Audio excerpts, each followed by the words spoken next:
Normalmente nadie recuerda el nombre de ningún gobernador provincial de la antigua Roma. Aunque este no es el caso de Poncio Pilato, gobernador de Judea, que ha pasado a la historia por ser el hombre que firmó la sentencia de muerte de Jesús de Nazaret. Pilato perteneció al orden ecuestre y fue el quinto gobernador de la provincia romana de Judea entre los años 26 después de Cristo y 36 después de Cristo. Su figura siempre ha estado asociada a la pasión y muerte de Jesucristo, lo que ha contribuido a crear una imagen del personaje que posiblemente no sea la real. Los 4 evangelios canónicos narran los últimos días de vida de Jesús en los cuales Poncio Pilato adquiere un papel protagonista.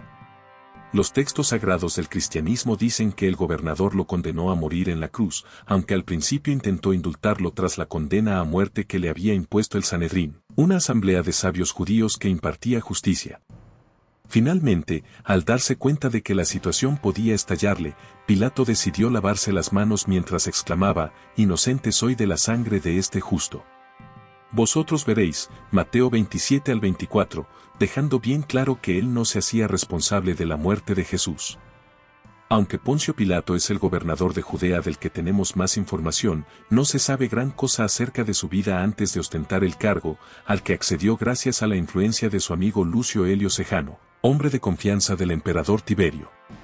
En español, su cognomen suele ser Pilatos, posiblemente influenciado por la forma griega o por el nominativo latino Pilates. Así, aun cuando Pilato puede considerarse la forma más correcta, Pilatos también está aceptado por la Academia de la Lengua Española. Como figura histórica, encontramos evidencias de la existencia de Pilato en algunas monedas acuñadas con su nombre, así como en una inscripción en la base de lo que pudo ser una estatua suya descubierta en las ruinas del Teatro Romano de la ciudad de Cesarea Marítima, por aquel entonces una de las ciudades más importantes de Judea, fundada por Herodes el Grande entre los años 25 y 13 a.C. Asimismo, son varias las fuentes literarias en las que se hace referencia al gobernador. Estas comprenden los textos del filósofo judío Filón de Alejandría, del historiador judío Flavio Josefo y los relatos de los 4 evangelistas. Inflexible y cruel. En el caso de Filón, este describe a Pilato como un hombre inflexible, testarudo y cruel. Según cuenta el historiador, cuando se convirtió en gobernador de Judea, Pilato permitió a las legiones allí acantonadas la colocación en la ciudad de Jerusalén de escudos móviles con inscripciones, signa, que honraban al emperador, en aquel momento Tiberio. Los judíos vieron esto como una provocación y una violación de su ley. Rápidamente, una delegación judía se presentó ante Pilato en el anfiteatro de la ciudad de Cesarea amenazándole con organizar una revuelta si no ponía fin a semejante ultraje. Entonces el Sanedrín apeló al mismísimo emperador Tiberio, ya que en virtud de los acuerdos a los que habían llegado con Roma debía respetarse la ley judía en la ciudad de Jerusalén. Según sigue contando Filón, Tiberio respondió a Pilato reprochándole y reprendiéndole 1000 veces por su última osadía, y diciéndole que quitara inmediatamente los escudos y los hiciera llevar de la capital a la ciudad de Cesarea. Aunque ese no sería el único altercado protagonizado por el gobernador.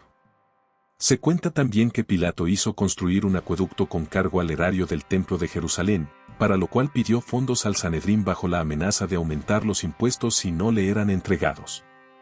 Los sacerdotes en un principio se negaron, argumentando que era dinero sagrado, aunque finalmente aceptaron bajo la condición de que no se hiciera público y de que el agua llegara también los depósitos del templo. Pero cuando el acuerdo salió a la luz, el enfado entre la población fue generalizado y se produjeron manifestaciones masivas por las calles. Para sofocarlas, Pilato envió a soldados disfrazados que acabaron con la vida de muchos de los que protestaban. Sin embargo, la imagen de Poncio Pilato que nos ofrece el evangelista Marcos es diametralmente opuesta a la que dan del Filón y Josefo.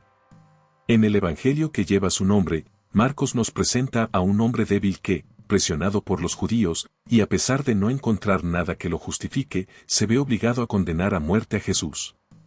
Marcos construye una historia en la que la muerte de Jesús en la cruz, una forma de ejecución terrible, reservada solamente a los traidores a Roma, es un montaje orquestado por los propios judíos para acabar con la vida de un personaje que les resultaba incómodo. Marcos cuenta que tras ser condenado por el Sanedrín, Jesús es conducido ante Pilato, el cual no ve motivo alguno para condenarlo. Marcos narra en su evangelio, a pesar de que no existen evidencias históricas que demuestren tal práctica, que Pilato tenía la costumbre de liberar a un preso durante la fiesta de la Pascua judía, y que dio a escoger a la multitud entre el propio Jesús y un rebelde, posiblemente un celote, de nombre Barrabás. Como es bien sabido, la multitud eligió a Barrabás. Los evangelios cuentan asimismo que Pilato ordenó la flagelación de Jesús antes de su ejecución, pero los autores no se ponen de acuerdo en los motivos de esa decisión. En todo caso es Mateo el responsable de la famosa escena en la que Pilato se lava las manos ante los allí presentes y exclama: «No soy responsable por la sangre de este hombre. Allá vosotros. Yo me declaro inocente de la muerte de este justo». A lo que la multitud responde, sin pensar en las consecuencias, que su sangre caiga sobre nosotros y sobre nuestros descendientes. Pero según algunas fuentes, la cosa no terminó ahí. Tras la muerte de Jesús, al parecer Poncio Pilato, fiel a su carácter, llevó a cabo dos acciones brutales. Una fue la muerte de unos galileos que estaban ofreciendo sacrificios en el templo y la otra tuvo lugar en el año 36 después de Cristo, cuando reprimió violentamente a un grupo de samaritanos que se habían reunido en el monte Gerizim, en el norte de Israel. Creyendo que preparaban una insurrección, Pilato envió a un grupo de legionarios para acabar con ellos. La indignación por tales actos de brutalidad llegó a tal extremo que una delegación judía pidió audiencia al propio Tiberio para que el emperador tomara cartas en el asunto. Finalmente Tiberio, en aras de garantizar la tranquilidad en aquellas tierras díscolas, decidió destituir a Pilato. Este regresó a Roma con la esperanza de que, tras la muerte del emperador, que ya era un hombre anciano, pudiera contar con el apoyo de su sucesor. Sin embargo, Calígula mantuvo la decisión tomada por Tiberio y lo mandó al exilio en la Galia, donde, según el texto apócrifo Mors Piloty, Poncio Pilato acabaría suicidándose poco después de su llegada.